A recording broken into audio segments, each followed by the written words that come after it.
Hi, welcome to the Group 3 ROB530 final presentation on online map recognition using Bayesian updates. I'm Cameron Caselas. I'm Jake Olkin. I'm Fengkai Chen. I'm Sihang Wei. I'm Tianyang Shi. We aim for robots to probabilistically infer their location over metrical maps of an environment. For example, this robot has 4 valid room-level maps of the apartment and must localize within one of them.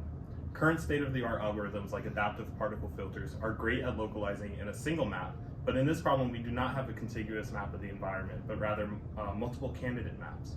The problem with particle filters is that they must adhere to the total law of probability and thus have no way of indicating that all locations on a given map are an unlikely location for the robot. This restricts the deployment of robots in building or campus scale environments, as it's infeasible to maintain a single contiguous map of environments this large. Here is a problem of running particle filters. The middle one and the right figure are the localization in the correct map and the incorrect map, while both particle filters are maintaining the same belief, but there is no way we can be in the position that's shown in the right figure. So to overcome this problem, we developed 2 heuristics to measure confidence in a particle filter. The first one is covariance, and second one is number of invalid particles. We have 2 visualization results in correct map and in incorrect map. So in the correct map, we have low covariance and most particles lies in the free space, while in the incorrect map, we have large covariance and most particles lies in the unknown space. So our approach for solving this is that we want to run a particle filter over each map. And so we first initialize that particle filter, and then whenever we get a new laser scan, we update each particle filter. And then we use the covariance and the particle poses from each particle filter to calculate essentially a belief update for over each map that we believe we could be on. Our claim is essentially that the probability that we are on any given map, given the covariance and particle poses, is equal to 1 over, or not equal to, proportional to 1 over the norm of the covariance times the percentage of particles not occupying free space. So we initialize our beliefs uniformly. We then, at each time step, calculate this proportional probability score, multiply that by our previous beliefs, and then normalize.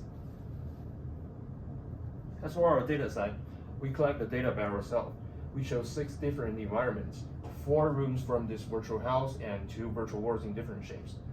For each environment, we conduct 6 localization experiments, and we record the particle poses, the estimated pose of each iteration, and the covariance of particles.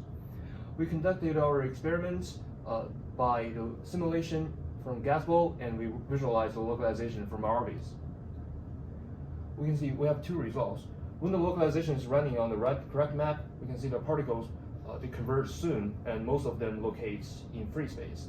And when we're looking at the other experiments, we can see that the particles they're distributed in a very large range, and most of them located in unwanted space. These are our results. The first table, or each column represents the environments we are receiving laser scans from, and each row represents what we are ranking that map given those laser scans. So we ran each of our particle filters and our overall algorithm until we eventually reached the point where we believed one of our maps we occupied at greater than 95%. So here you can see that we correctly matched the map to the environment that the laser scans came from. So we matched the bedroom map to the bedroom environment, so on and so forth. Additionally, we only took at most 10 iterations to correctly identify which map we were on. And in some cases, we were able to perform this identification over a single iteration because of how drastically different the maps were. This is a visualization of the evolution of the belief distribution over time. As you can see, we did occasionally hold false beliefs. However, we never held those beliefs at sufficiently high mark that we would consider those the true map, and those would always be overcome eventually by the correct belief. Thank you.